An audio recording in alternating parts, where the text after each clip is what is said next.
This is our league, and this is your league. From the 55-yard line on CFL America Radio and the Sports History Network. Stand by, 15 seconds to air. Stand by, all cameras and videotape. Ready with your opening graphics. Stand by, Howard. Here we come, Frank. Ready, Don. Stand by, audio, your opening music, and roll tape. Take tape.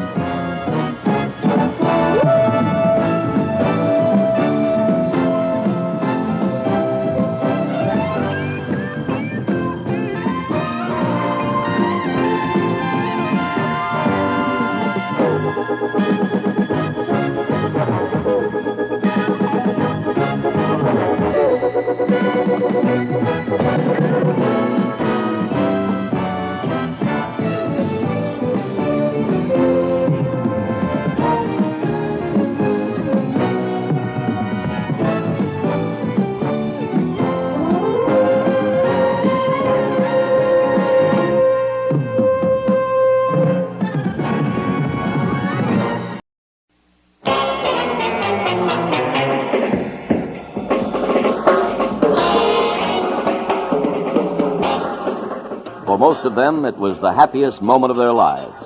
But before the celebration, they paused in honor of the man who had been there twice before, as the widow of Vince Lombardi presented his trophy to Baltimore owner Carol Rosenblum. Congratulations. So happy for you. Thank you, darling. Me too. You know, it's difficult to find words to express how we feel. There was only one Vince Lombardi. There will never be another. And this makes this trophy just doubly precious to all of us. On behalf of Don McCafferty, my son Steve, and the great Baltimore Colts, we're deeply appreciative to you, Marie, and to the good Lord, because only He could have helped us get this victory. The last time they were world champions was 1959. But remember the year before? Sudden death at Yankee Stadium between the Colts and the Giants.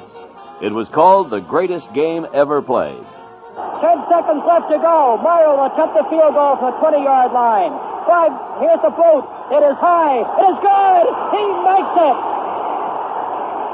Mario makes it with seconds left to go. Ties the ball game 17-17. How about that? The seeds of victory in the 1971 Super Bowl game were actually planted during that overtime victory. For an impression was made on an 11-year-old youngster in El Paso, Texas, named Jimmy O'Brien. And that impression reached reality in the warm breezes of Miami's Orange Bowl just 5 seconds before the Colts and Cowboys, almost in similar fashion, stampeded into another sudden death. It is a 32-yard field goal attempt. Head onto the goalpost. Earl Morrall is holding. 9 seconds showing on the clock. The Cowboys and the Colts all tied up at 13-13. If this attempt goes awry, we will undoubtedly go into sudden death overtime. But what do you say? Let's win it in regulation time. Morrall is kneeling. O'Brien is ready. The Cowboys will be charging. There is the snap. The kick is up. It is long enough. It is a 32-yard field goal by Jimmy O'Brien. It is good.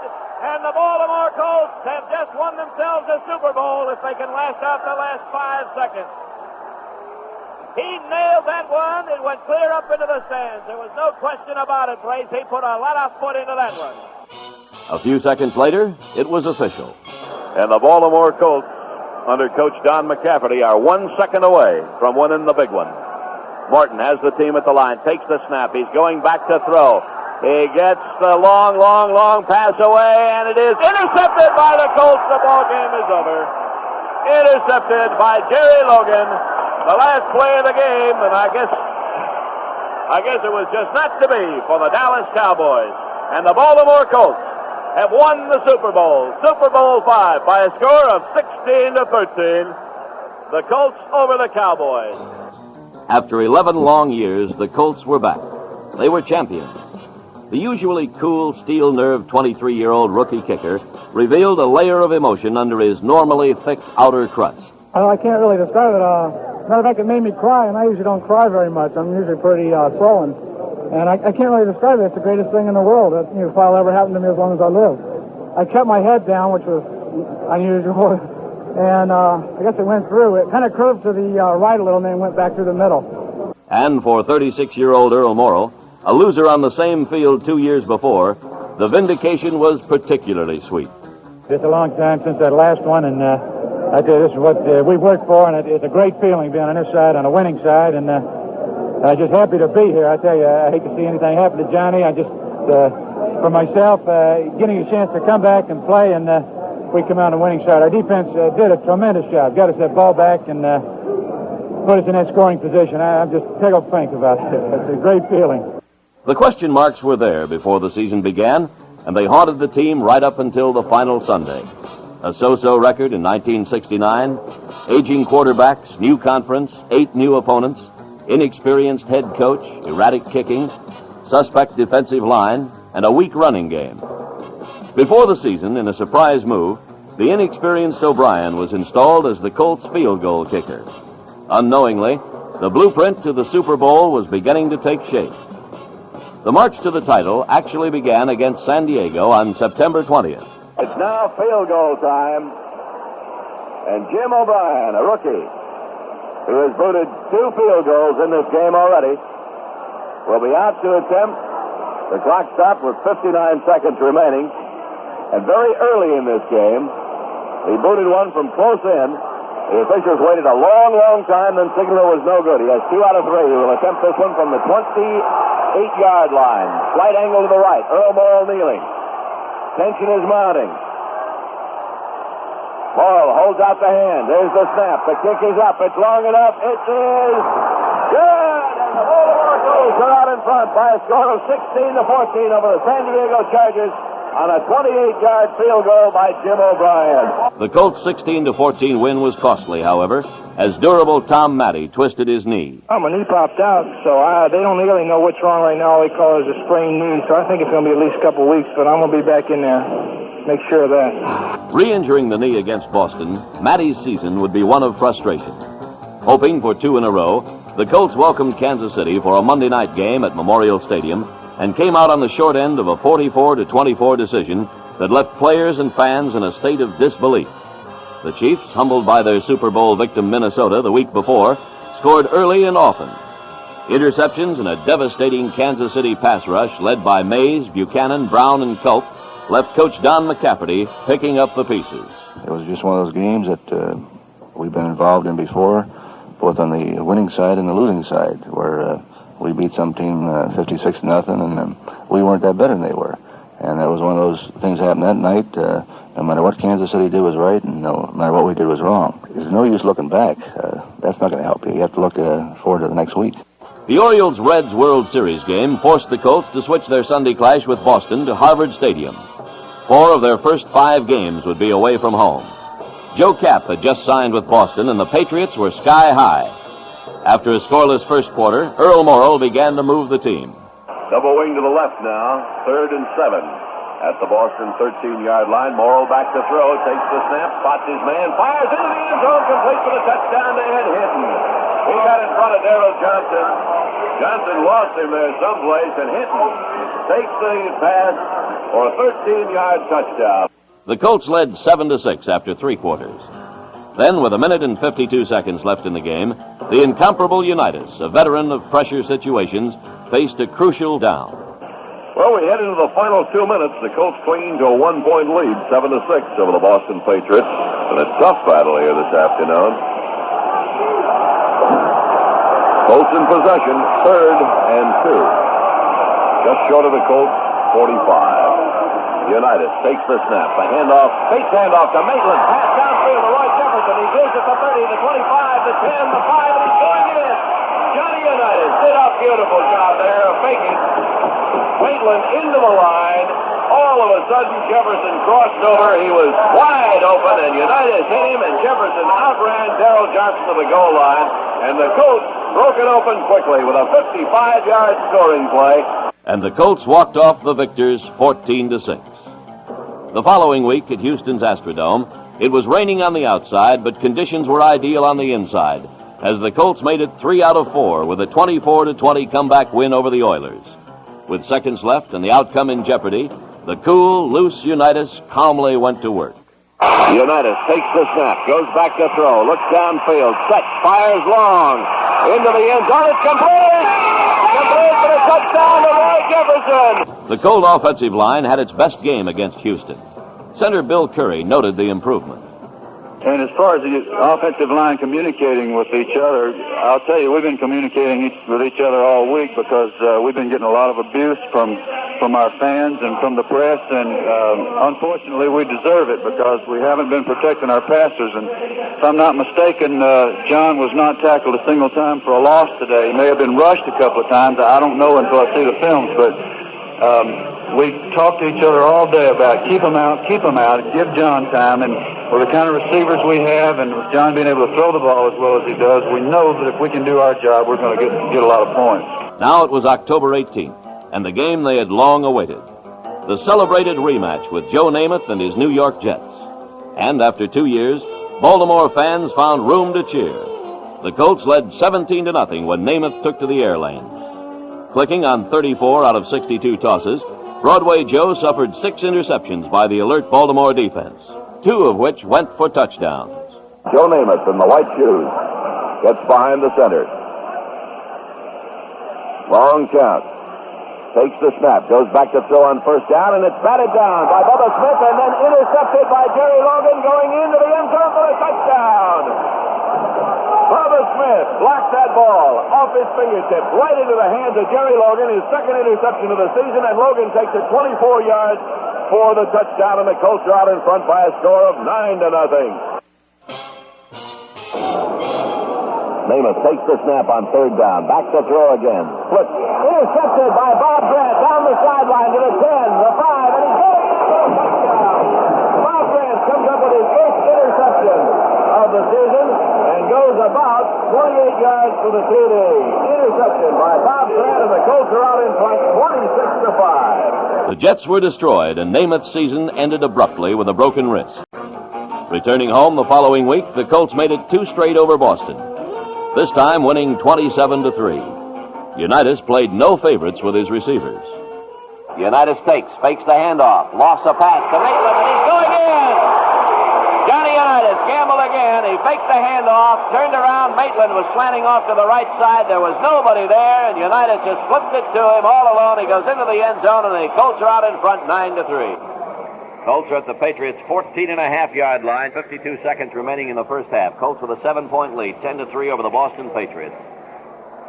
Curry over the ball at center. Again, triple wing, left side.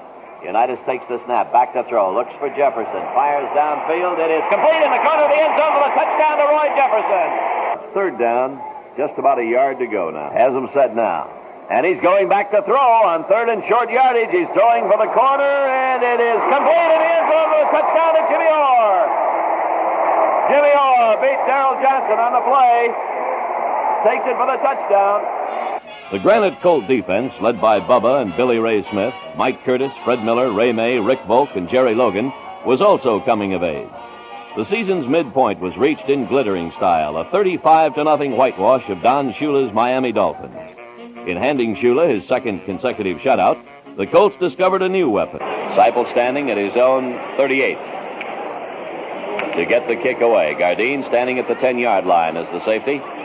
There's the snap, the kick, a wobbler. Gardine moves forward, takes it on the dead run at the 20s, across the 30, the 40. He may go to the 50, downfield to the 40. He'll go all the way. The 30, the 20, the 10, the 5, into the end zone for the touchdown. He took that ball on the dead run at the 20-yard line. It was a low kick. He moved forward, and the Dolphins defenders had overrun him. There were only about 5 men left back there when Gardine took that punt. I looked up and saw the punt, and I saw the coverage overrunning the punt. And I felt if I could get to the ball, that I could see a lane straight up the field. That's the greatest thing of my life, man. Ice ready. That's the greatest thing I've ever done. And when the second half began, it was Jim Duncan's turn. Colts out in front by a score of 14-0. Yepremian teeing the ball up. And we're just about ready to get the second half underway. Deep for the Colts, Ron Gardine and Jim Duncan. Ephraimian, the left-footed soccer kicker, moves forward, gets the kick away, high, end over end, coming down in front of the goalpost at the 2-yard line to Duncan, up to the 15, the 20, cuts to the outside, to the 25, gets a block, he's at the 30, the 40, the 50, down the sideline, he'll go all the way, he's at the 30, the 20, the 10, the 5, and into the end zone for the touchdown. A 99-yard kickoff return to start the second half, and the Baltimore Colts are out in front by a score of 20-0. The Colts' first play from scrimmage the following week against Green Bay proved they would try anything. First and 10, Colts at their own 20. The handoff goes to Boulash, reverse, and it goes to Haverlack, who was in at left end, fires a long pass deep down the field, and it is taken by Roy Jefferson at the 30-yard line, skids to a stop at the 25, and the Colts let fly with a bomb on the first play of the game. The result of lengthy, smoke-filled skull sessions? Nope. The play was used by McCafferty's son at Delaney High School. Winning in the Milwaukee Rain 13-10, the Colts gave up only their first touchdown in 12 consecutive quarters. Against Buffalo the following Sunday, they weren't as fortunate. Shaw has the team set. Takes the snap. Fakes the handoff. Back to throw. Fires into the end zone. It is complete for the touchdown to Haven Moses. Wide receiver on the left side. Jerry Logan was a man with Moses but could not deflect that pass. And the Buffalo Bills draw first blood and take a 6-0 lead. 5 minutes, 17 seconds remaining here in the first half. Buffalo with a 7-point lead, trying to add to it now. And the Bills are out of the huddle. Shaw steps up behind the center. Takes the snap, drops back to throw, looks down, fires right side. It is complete for the touchdown to Marlon Briscoe. The Colts were lucky to escape with a 17-17 tie. And as it turned out, their problems were just beginning. Next week at Miami, Jake Scott is deep for Miami as Lee takes the snap, gets a kick away. Scott comes up, picks it up at the 23-yard line, moves to the 30, the 35, the 40. Look out, it's open for him. He's got the Colts 45, the 40, the 30, the 25, the 20, the 15, the 10, the 5, and he's in for the touchdown. Third down, 14 yards to go for the Dolphins. Gracie counts it down, drops a couple of steps back, quarterback delay, goes up the middle to the 5, and he goes up. It was a quarterback delay as Gracie took 3 steps back, knocked the arm, and then went right up the hole in the middle. Gracie back to throw, fires one up the middle, it's complete to Newton, he's got behind the defenders at the 20, the 15, the 10, the 5, and into the end zone for the touchdown. Miami 34, Baltimore 17. The Colts were buried under an avalanche of their own mistakes. Fumbles, blocked kicks, dropped passes. Dazed but determined, the Colts awaited the big bad Bears. And at first it seemed like a giveaway. Unitas takes the snap, flag on the play as he fires, and the pass is intercepted. Unitas has the team at the line, takes the snap. Again he drops back to throw, looks downfield, gets the short pass away, batted down and intercepted by the Chicago Bears. Curry leads the team to the line. Unitas gets behind him at quarterback. Takes the snap, drops back to throw, looks downfield, fires up the middle, and again it's intercepted. This time grabbed off by Dick Daniels, and he moves across the 30 to the 27-yard line. After one quarter, it was 17-0 Chicago. Early in the second period, Jerry Hill rammed over from the 1 to make it 17-7. And then late in the first half, Unitas, the Mississippi Gambler, began dealing aces. It is fourth down, 2 yards to go for the Colts at the Chicago Bear 12-yard line. Unitas has the team at the line, takes the snap, drops back to throw, fires to Hinton, and he grabbed this one and caught it at the 7-yard line. Unitas takes the snap, drops back to throw, fires into the corner of the end zone, and it is complete for the touchdown to Roy Jefferson. A Mac Percival field goal early in the fourth quarter made it 20-14 Bears. Unitas was offended.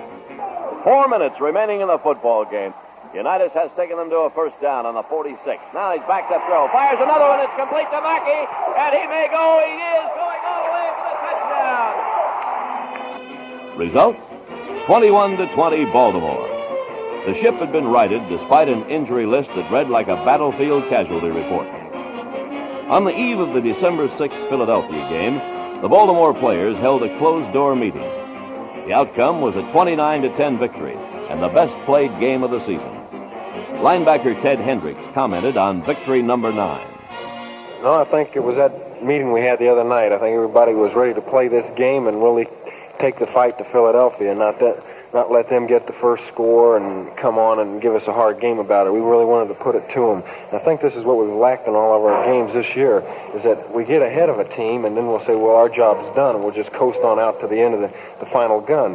But this game here, we really wanted to stick it to them and keep on scoring. And this we're going to have to need to get in those final 3 playoff games.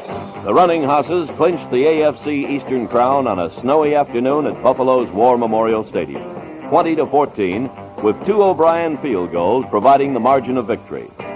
There was no celebration, however. Pride had told them otherwise. They were champions on paper, but they knew it wasn't their finest performance. Buffalo, in fact, was threatening with just seconds remaining. Moses to the left, Briscoe to the right. Shaw takes the snap, drops back to throw, looks downfield. And the pass is intercepted this time by Charlie Stooks, and there's the championship. He goes to the right side, picks up a block, returning, and moves close to the 25-yard line. And the Colts, with that interception, just iced the Eastern Division Championship of the AFC. In the lame duck finale at Memorial Stadium, it was Earl Morrall in 1968 all over again. Entering the game late in the first quarter, the Colts' other quarterback picked apart the Jets' defense to the tune of 338 yards through the air and 4 TD passes. Morrall takes the snap, drops back to throw. Again, he spots his man, and again it's Hinton, and this time he's in for the touchdown. This time he beat Early Thomas by several steps. First down, goal to go. Ball is spotted at the 7-yard line of the New York Jets. Here come the Colts, out of the huddle, up to the line. Morrall, 1 remaining back, takes the snap, drops back to throw, pitches to the left side, complete for the touchdown to Eddie Hinton. He takes the snap, drops back to throw, got his man, he's wide open in the end zone and takes it for the touchdown. Jimmy Orr, wide receiver on the left side, grabs that one. He was wide open. He had Cecil Leonard burned again. Morrall takes the snap, drops back to throw. Got the time, fires long to the right side. It is complete to Perkins. Touchdown! 35-20 Baltimore in their top offensive performance of the season. The total 1 lost record, 11 victories, 2 defeats, and 1 tie. On the horizon loomed the playoffs and a possible Super Bowl berth. Morrall, who had been there before, sounded the keynote. Everybody, I think, had to get sharp for this game, and Eddie did have a good day and beat his man over there. And I just hope that everybody keeps the same form for this coming week in this playoff game, and I'm looking forward to going all the way. For some, like Morrall, Unitas, Jimmy Orr, Bubba and Billy Ray Smith, Fred Miller, John Mackey, Mike Curtis, Jerry Logan, Dan Sullivan, and Bob Vogel, it meant a second chance. For others, like Norm Boulash, Billy Newsom, Ron Gardine, Tom Nowatzki, Sam Haverlack, Jim Duncan, Roy Jefferson, and Jim O'Brien, it was an opportunity.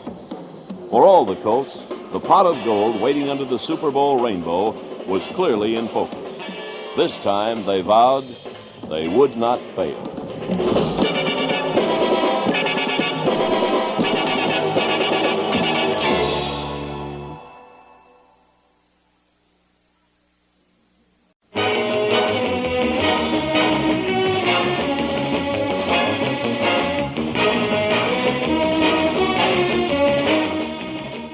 When the Cincinnati Bengals clinched the American Conference Central Division Championship after just 3 years of existence, it set up a teacher versus pupil confrontation for the AFC semifinal game at Memorial Stadium. Don McCafferty had played for Bengal coach Paul Brown at Ohio State in the early 40s. For both, playing in a postseason game so quickly bordered on a rags-to-riches script. The Cincinnati Cinderella story was to come to an abrupt halt, however, on this cold and windy day after Christmas. The Baltimore defense and Johnny U were the villains.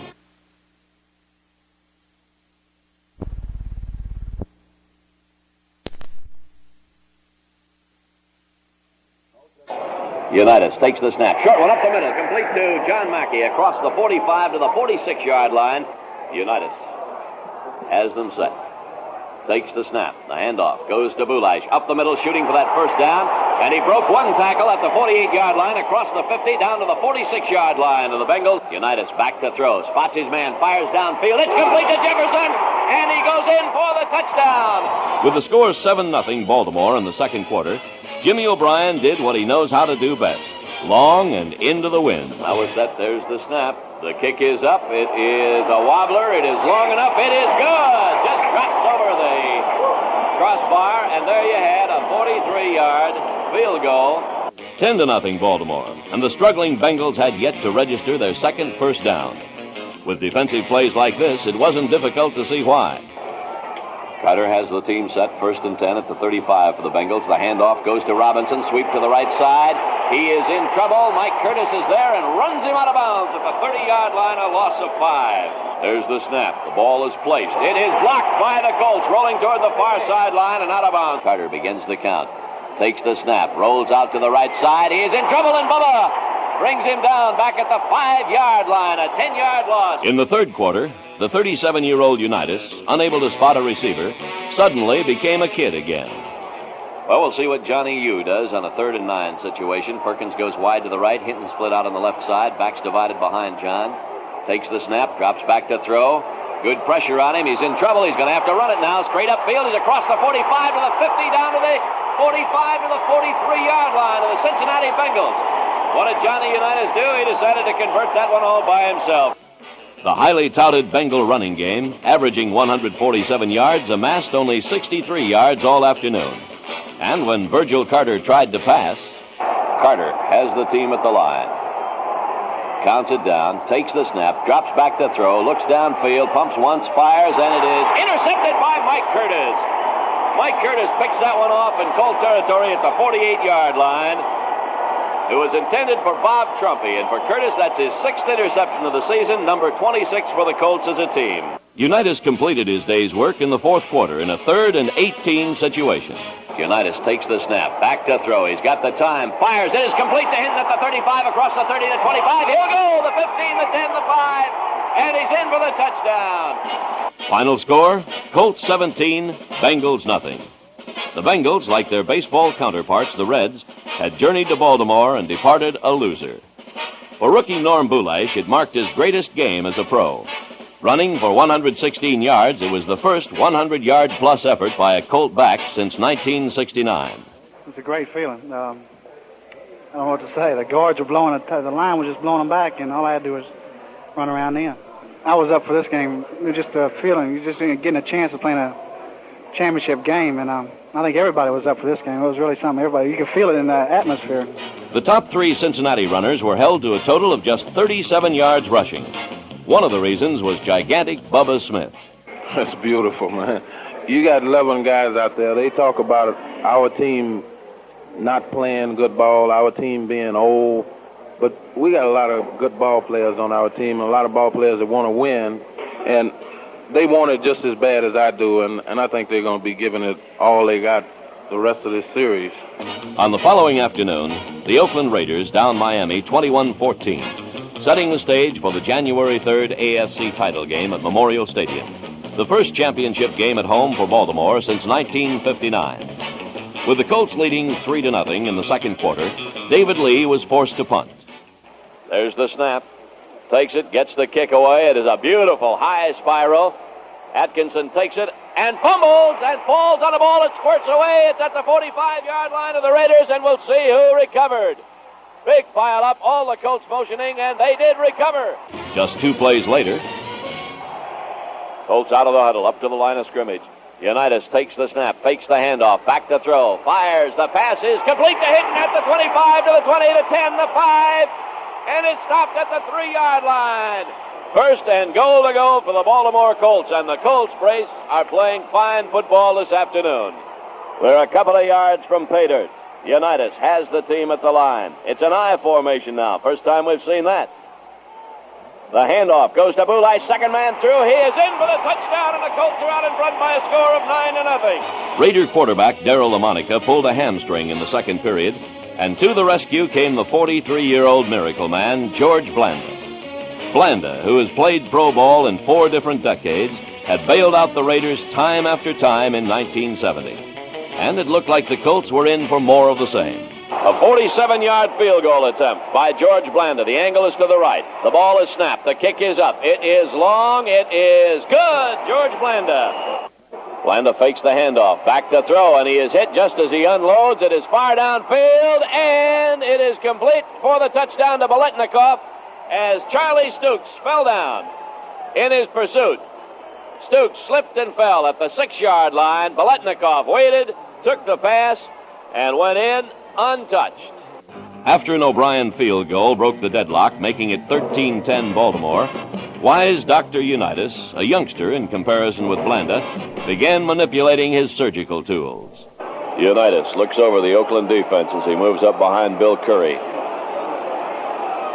Bill Lasky moves right up the line of scrimmage on the left side. Unitas back to throw. Fires out right side. It is complete to Roy Jefferson. He is hit and dropped at the point of the reception, but it's the first down for the Baltimore Colts, and no question about it. And on the next play, an abbreviated version of the old Statue of Liberty. Unitas fakes the pass, gives off to Boulay. Sweep to the left side. He's at the 10, the 5, and he goes in for the touchdown. 20-10 Baltimore. But in a classic shootout of ageless quarterbacks, their careers totaling 37 seasons between them, Blanda came roaring back. But on the next series of downs, Unitas sealed the Baltimore victory. Unitas is set. Takes the snap, drops back to throw. He's got the time. He fires the pass. It is complete to Perkins at the 45, down the sideline, to the 20, the 15, the 10, the 5. He's in. Ray Perkins gets the TD. A painful sight for Oakland fans, as in the closing moments it was evident that Blanda's wizardry had disappeared. Blanda has the Raiders set now with a minute to go in this game. Takes the snap, drops back to throw, looks downfield. Bubba's got him! Nailed him at the 42-yard line. Blanda takes the snap, drops back to throw, fires downfield, incomplete, taken on the hop. Blanda with 20 yards to go, takes the snap, drops back to throw, fires long along the sideline, and it is broken up, almost intercepted by Charlie Stukes, intended for Fred Biletnikoff. The Colts take over 1st and 10 at the Oakland 43-yard line. 14 seconds remaining. We have just seen the last play of this game. The Baltimore Colts, 7 seconds to go, are the AFC champions. There's the end of the ball game, and it's on to the Super Bowl now for Coach Don McCafferty and the Baltimore Colts. The Colts were AFC champions, 27-17. In a jubilant Baltimore locker room, key players like Eddie Hinton, Rick Volk, Billy Ray Smith, John Mackey, and Ray Perkins discussed the victory with Jimmy Orr. Eddie, you did a fantastic job today. Thank you, Jimmy. I think without your help and Earl and Johnny's, I think my season wouldn't be almost as successful as it's come out to be so far. And we have Ricky Volk here. Ricky, you made a great interception. Well, Jimmy, it's been a long time since I had an interception. I guess the percentages are in my favor. And now we have here the old Rabbit. And, well, you know, we've been around a long time, Rabbit, 13 years, been together all those years. And we got one more chance to get it all. Well, James, all I got to say is I probably couldn't win it for a better guy. If you'll come on down there, I'll do the best I can to get it for you. I'll take Bubba down there with me, and we'll see what we can do about winning the thing for you. Well, I told him last week, you know, my wife made some sausage and biscuits, and I brought them up here for lunch. I gave one to Bubba, and I said, Bubba, if you don't do well today, you get no more sausage and biscuits. And he took me at my word. And here's John Mackey. You know, Jim, one thing that really amazes me about this team this year is the fact that for the first time, any Colt team that I've been on, it's still improving. It seems to get better each week. Perk, you did wind up being the hero today. If you can get right down to it, you put it out of reach for them, and I'm as happy for you as I would be for myself. Well, I'm right happy myself, Jimmy, but as far as heroes, I think we got 40 of them, or some 45 or 6 counting the coaches. I'm just really happy to be a part of this organization. Was there ever any doubt you were going to make it to the end zone? Oh, I had 2 or 3 doubts. It seemed like it took me 5 minutes to get there. As you know, I've been kind of down this week, and I was kind of weak. But I figured I'd get there one way or the other. And from an optimistic Carol Rosenblum, this prediction. It's a great day for all of us, and I've lost my boys and everything else, but it's just the happiest time for all of us. And this time we'll bring it all back. We're going to beat anybody we play. I just believe it. This squad's going to beat anybody. The Super Bowl cast was set when the frustrated Dallas Cowboys, losers of 5 straight postseason playoff games, knocked off Detroit and San Francisco. The Cowboys had managed a spectacular regular season comeback, and once again were determined to silence those who said they were incapable of winning the big game. Sunday, January 17th, 1971. Over 80,000 people jammed into the Orange Bowl to witness the last roundup. Unitas savvy pitted against the doomsday defense. The superb Dallas running game versus the improved Baltimore stopping force. And for a while, it looked like nobody wanted it. Backs divide behind Johnny U. Takes the snap, fakes the handoff, back to throw, looks downfield, fires, and it is intercepted by Chuck Howley at the 28-yard line across the 30, breaks through one tackle, moves across the 50 into Colt territory to the 46-yard line, and John Unitas himself takes him out of there. In motion to the right side goes Dan Reeves. Also in motion goes Bob Hayes. Morton back to throw, looks downfield, fires the pass. It is incomplete. It was almost intercepted. And there is a flag on the play. I believe it's going to be a holding penalty. The official just pointed his finger at number 73, which is Ralph Neely, the offensive left tackle for the Cowboys. And this ball game is halfway through the first quarter. Whitby in the punt for the Cowboys, standing at the 27 to get the kick away. And he hits a dandy. Gardine goes back, and he will field it at the 10. Fumble. Scramble for the ball down at the 10-yard line, and the Cowboys have recovered inside the Colts 10-yard line as Ron Gardine fumbled that long punt. After two Mike Clark field goals gave Dallas a 6-0 lead early in the second quarter, Unitas on 3rd and 10 called for a pass to Hinton. John goes back to throw again. Sets up, fires out left side. Incomplete. Taken by John Mackey. Goes off the fingertips of the intended receiver. Bounced into the hands of John Mackey, and he goes in for the touchdown. He goes in. And the ball was tipped, but it was also touched by one of the Dallas Cowboys, and Bill Renfro is very upset. It was an individual to Eddie Hinton, and I was trying to clear out that area, and I think they went to a zone defense, and they were sort of like doubling on Eddie, and when the ball was hit 2 or 3 times, but the last man that hit it was a defender, and I knew it was good. I caught it, and then I did my 9-1. It was ruled that Hinton deflected the ball to Mel Renfro, who in turn tipped it to Mackey. In a game of bizarre occurrences, O'Brien's try for the extra point was blocked. Jimmy O'Brien will try the extra point that will put the Colts ahead. There's the snap. The kick is blocked. It is no good, and we have a tie football game. After the Cowboys punted twice and Baltimore once, Unitas again faced 3rd and 10. This time he was not as lucky. Unitas has them set again. Backs in tight behind him, takes the snap, fakes the handoff, back to throw. In trouble, rolls out to the left. In trouble again, gonna run with it now, across the 25, hit, coughs up the football, and it is recovered by Jethro Pugh. Just 3 plays later, here are the Cowboys out of the huddle, up to the line of scrimmage. Shift out of the I formation. Morton takes the snap, fakes the handoff, throws the little pass to Thomas at the 10-yard line, the 5, into the end zone for a touchdown. It was not to be Unitas' day. A vicious tackle by Big George Andre on the next set of downs made sure of that. The Colts held, and off the bench came Morrill, itching to shed the goat horns that had plagued him for 2 years. First down and 10 yards to go for the Colts, and Earl Morrill is in to do the quarterbacking. Earl Morrill at quarterback. Johnny Unitas shaken up when he was hit and forced a fumble. Earl's done a good job for the Colts in his few appearances this season. Takes the snap, drops back to throw.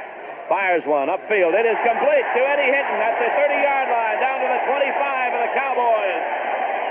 And Bill Renfro makes the stop. Morrill has the team at the line. Takes the snap. Backpedals, throws the short one over the right side. It is complete to Jefferson at the 11. Breaks the tackle, moves down to the 5, and inside the 5. But then, seconds before the half, a ferocious Dallas goal line stand. There's the snap. The handoff to Boulay. Second man through. He is stopped at the 1-yard line. Takes the snap. The handoff goes to Boulay. Sweep to the right side. He's trying to get in, and he is stopped for no gain. Maybe thrown back for a half a yard or so. Morrill has them set. Counts it down. takes the snap. The handoff goes to Boulash. Puts his head down, rams into the middle. He did not make it into the end zone. Morrill has the team at the line. Counts it down. Takes the snap. Fakes the handoff. Looks. Passes. It is incomplete. It was intended for Tom Mitchell. And Mitchell could not get to it. Jim Duncan fumbled the second half kickoff. And under a full head of steam, the Cowboys, sensing a score, moved to the Colt 2-yard line. But breaks sometimes have a way of evening out. Morton takes the snap. The handoff goes to Thomas. He is still in there. Thomas hits to the 1-yard line, stopped by the Colts, spun away, and a fumble, and the Colts have recovered. Wayne Thomas fumbled that football, and the Baltimore Colts recovered. And it was Jimmy Duncan who drove in there and recovered that fumble. This proved to be the turning point. Instead of trailing 20-6, the Colts had the ball and a chance to tie. An O'Brien field goal attempt sailed wide of its mark. But in the early going of the fourth quarter, the Colts had another chance. We'll see what Earl does. Takes the snap. Gives off to Haverlack. It's going to be the flea flicker, but Haverlack is having trouble finding a receiver. Fires. It is complete to Eddie Hinton. He's at the 15, the 10. Fumbles. It goes into the end zone, but who is going to recover it? It goes out of the end zone, and what happens? They will rule that ball was chased all the way through the end zone by both teams. And it is going to be brought back. Ruled a touchback, Ted. It is ruled a touchback. It was now left up to the defense, and they were true to the task. Morton takes the snap, drops back to throw, and there's Roy Hilton. He gets the pass away, and it's intercepted by Rick Folk. He's at the 20, the 15, the 10, the 5, down to the 2-yard line. Roy Hilton came in there and put the great rush on Craig Morton. Hilton deflected that ball as Morton threw it. Rick Folk picked it out of the air and ran it down to the 3-yard line, and it's first and goal to go for the Baltimore Colts. Little-known players have habits of becoming key figures in games like this. In Super Bowl V, it was Lion cast-off Tom Nowatzki. Morrill has the team at the line. Takes the snap. The handoff to Nowatzki. Hits over left tackle. He's got a yard or so. Curry over the ball at center. Morrill counts it down. Again, it's Nowatzki. He slams into the end zone for a touchdown. And it's now a 13-12 football game, and it's up to Jimmy O'Brien to tie it up with the extra point. Morrill will hold. O'Brien gets set, puts it up there. It is good, and we have a tie football game. The clock was now a factor. With 4 minutes to go, the Cowboys were forced to punt. The ball was downed on the Baltimore 5, and in 3 plays, the Colts could move only 5 yards. It was under 2 minutes remaining when Dallas took over on the Colt 48. 2 straight losses resulted in a 2nd and 35 situation. Morton was forced to throw, and the Colt lassos were ready. The ball is at the Cowboy 27-yard line. They have lost considerable yardage here. It is 2nd down and many, many yards to go. Morton rolls out to the right. Gets the pass away down the sideline. Intercepted by Mike Curtis at the 25, the 20, down to the 23-yard line. The Colts have the football. It bounced off Reeves' hands, I think. I'm drifting over in, and I'm just drifting over to try to help with the tackle, and the ball just lucky landed right in my hands. I couldn't help but catch it. And then I looked around to see where everybody was, and I gave my old fullback moves and started moving out, trying to get as close as I could. Anyway, I fell down. No, I didn't want to fumble. That was it. As the seconds ticked away, Norm Boulash moved the ball to the center of the field, and in came O'Brien. On the sideline, easygoing Jimmy Orr had tried to soothe the rookie kicker. Obi was a little nervous over on the sideline, and I kept talking to him, trying to soothe him down a little bit, and, I told him even if we missed it, we could come back and play it overtime. And I thought once we tied it up 13-13, it was our ball game. With 9 seconds reading on the clock, the kid with the artist's toe swung his right leg, and as the ball floated through the uprights 4 seconds and 32 yards away, the bitter memories of Super Bowl III went up in smoke. 9 seconds showing on the clock. The Cowboys and the Colts all tied up at 13-13. It is a 32-yard field goal attempt. Morrill is kneeling. O'Brien is ready. There is the snap. The kick is up. It is long enough. It is good! A 32-yard field goal by Jimmy O'Brien. It is good! Final score, Colts 16, Cowboys 13. Baltimore had fumbled 4 times, threw 3 interceptions, played without the great Unitas, and still were champions. It was that kind of game and that kind of year. And for the rookie coach, a quiet but effective leader, an opportunity to prove that actions speak louder than words. The players out there on both teams did a fine job and gave all the excitement the fans wanted. They gave them good football. You don't play with the words, you play in the field. That's what it counts. For retiring Billy Ray Smith, a simple but honest farewell. Well, it might not have been the most exciting game we ever played, but it was enough to tear your nerves up, I'll tell you that. I want to tell all my friends in Baltimore, hello, we're bringing home the bacon, and I'll see you when I get back. Adios. For center Bill Curry, a veteran of 2 previous Super Bowls, it was also something very special. I've been on a couple of world champion teams with the Packers, and that was wonderful, and I love those guys, but I don't think I've ever been on a team where it was quite so difficult. And I think the more difficult things are, the more you appreciate them. And perhaps tight end John Mackey summarized the feelings of all the Colts when he said, "It's good to be a champion. You can make money working, but you can't walk down the street and have them call you a champion unless you earn it on the field."